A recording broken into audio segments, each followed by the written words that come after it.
जय Hind. Welcome to Make Dream Career. आज के क्लास में हम लोग क्लास 6 JCRT इंग्लिश का unit 4B I dream a world का क्वेश्चन एंड आंसर डिस्कस करेंगे। तो चलिए स्टार्ट करते हैं। फर्स्ट क्वेश्चन है answer the following questions with reference to the poem. यहाँ पे एक पोएम का एक स्टेंजा दिया हुआ है।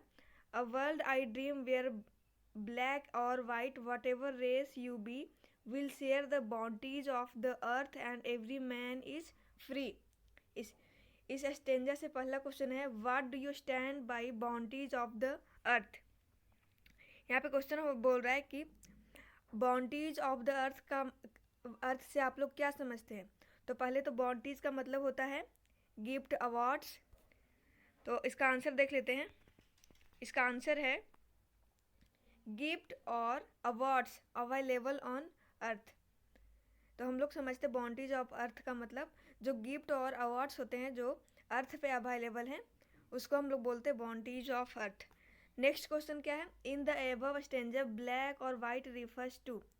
यहाँ पे जो इस स्टेंजा में ब्लैक और वाइट जो दिया हुआ है वो क्या चीज़ को रिफ़र कर रहा है, क्या चीज़ को बता रहा है। मनी को बता रहा है तो नहीं, ब्लैक और वाइट मनी को तो नहीं बता रहा है। कलर को बता रहा है तो नहीं, यहाँ पे कलर को भी नहीं बता रहा। यहाँ पे ये एक रेस को बता रहा है। रेस मतलब कि एक नस्ल को बता रहा है, जाति को बता रहा है, गोरे और काले का। अब आगे देखते हैं। नेक्स्ट यहाँ पे एक और स्टेंजा दिया हुआ है where richness will hang its head and joy like a pearl attend the needs of all mankind of such I dream my world. ये पूरा स्टेंजा हम अच्छे से डिस्कस किए हैं। जो लोग नहीं देखे हैं, जिनको नहीं समझ में आ रहा है वो है सो पहले इस चैप्टर इस पोएम का है सो वीडियो देखिए चैनल पे जा करके, उसके बाद क्वेश्चन आंसर में आइएगा तो अच्छे से समझ में आएगा। तो इस स्टेंजा से पहला क्वेश्चन है what does the line richness will hang its head mean. पहले तो रिचनेस का मतलब होता है अनहैप्पीनेस, सैडनेस। तो यहाँ पे क्वेश्चन बोल रहा है कि richness will hang its head, इस शब्द का क्या मतलब है। ये जो सेंटेंस दिया हुआ है इसका क्या मतलब है। तो इसका आंसर है it means that unhappiness will no longer exist. इस सेंटेंस का मतलब है कि जो उदासी है, जो खुशी नहीं है, वो ज़्यादा देर तक टिक नहीं सकता है, ज़्यादा समय तक एग्जिस्ट नहीं कर सकता है। जैसा सपना पोएट ने इस पोएम में देखा था उसके अकॉर्डिंग। नेक्स्ट क्वेश्चन क्या है what does the poet compare joy with. इस स्टेंजा में जो पोएट हैं वो खुशी को क्या चीज़ से कंपेयर किए हैं। तो इसका आंसर है the poet compare joy with the pearl. Pearl मतलब क्या होता है, पर्ल मतलब मोतियाँ होती, मोती।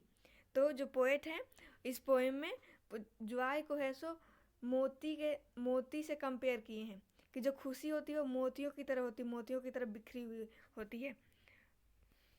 चलिए अब आगे देखते हैं। Answer the following question. इसमें पहला क्वेश्चन है which qualities does the poet speak of in the first stanza. First stanza में जो पोएट है वो कौन से क्वालिटी के बारे में बात कर रहे हैं। तो इसका आंसर है the poet speaks about the qualities of peace and love in the first stanza. जो पोएट हैं वो पहले स्टेंजा में शांति और प्रेम के लिए प्रेम की क्वालिटीज़ को डिस्कस किए हैं, बताए हैं पहला स्टेंजा में। अब नेक्स्ट क्वेश्चन देखते हैं why should greed and avarice be avoided. Question बोल रहा है कि क्यों हम लोग को ऐसो लालच और लोभ से दूर रहना चाहिए, उसको अवॉइड करना चाहिए। ग्रीड का मतलब लालच होता है और अवारिस भी उसी से सिमिलर वर्ड है, इसका मतलब भी लोभ लालच होता है। तो इसका आंसर है greed and avarice should be avoided because these qualities give negativity on society. जो ग्रीड और अवेरिस है उसको हम लोगों को अवॉइड करना चाहिए क्योंकि ये जो क्वालिटी है किसी इंसान के अंदर होगा तो वो है सो सोसाइटी को नेगेटिविटी देगा। क्योंकि अभी के ज़माने में तो आप इसको बहुत अच्छे से रिलेट कर सकते हैं कि लोग ऐसे थोड़े थोड़े चीज़ के लिए लड़ाई करते हैं, भाई भाई लड़ाई कर रहे हैं बस थोड़े से ज़मीन के लिए, तो कुछ पैसे के लिए। तो वो सब क्यों होता है, वो उसके अंदर लालच आ गया है, इसी वजह से ऐसा हो रहा है, हिंसा फैल रहा है। तो ये सारा चीज़ जो है वो सोसाइटी को नेगेटिविटी देता है। अब हम लोग लास्ट क्वेश्चन देखते हैं। The words in column A have been taken from the poem. जो कॉलम ए का जो वर्ड्स है वो पोएम से लिया गया है। Match them with their opposites in column B, you can take help of a dictionary. यहाँ पे जो कॉलम बी है उससे हम लोग को मैच करवाना है, और अपोजिट वर्ड्स, सिमिलर वर्ड्स नहीं। अपोजिट वर्ड्स का मतलब जैसे कि लव हो गया तो इसका अपोजिट हो जाएगा हेट। जैसे स्वीट है तो इसका अपोजिट हो जाएगा सॉर। स्वीट का मतलब मीठा, सॉर का मतलब खट्टा। तो इससे पहले हम आप लोग को पहले स्पेलिंग का मीनिंग समझा देते हैं। स्कॉर्न का मतलब होता है हेट, नफरत। पीस का मतलब होता है शांति। फ्रीडम का मतलब होता है स्वतंत्रता। जॉय का मतलब होता है हैप्पी। ग्रीड का मतलब होता है लालची। और स्वीट का मतलब होता है मीठा। और सेल्फलेसनेस का मतलब होता है निस्वार्थी। सेल्फनेस का मतलब होता है स्वार्थी, सेल्फलेसनेस का मतलब होता है निस्वार्थी, मतलब जिसके अंदर स्वार्थ ना हो। सॉर का मतलब होता है खट्टा। लव का मतलब होता है प्रेम। वॉर का मतलब होता है लड़ाई। सेलिवरी का मतलब होता है गुलामी। और सौरो का मतलब होता है दुखी। तो चलिए हम लोग इसको अपोजिट फिल करते हैं। यहाँ पे स्कॉर्न है मतलब कि नफ़रत, तो नफ़रत का हो जाएगा लव। पीस का हो जाएगा, पीस का मतलब शांति होता है, तो इसका हो जाएगा वॉर, हिंसा।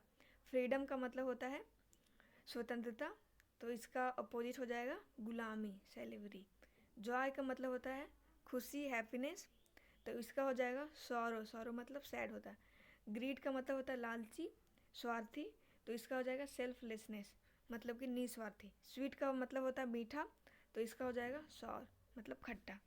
तो आई होप कि ये क्वेश्चन एंड आंसर आप लोग को बहुत ही अच्छे से समझ में आया होगा। अगर अच्छा लगा हो तो अपने घर में जो भी 6 क्लास के बच्चे होंगे उनको शेयर कीजिए। Thanks for watching. मिलते हैं नेक्स्ट वीडियो में।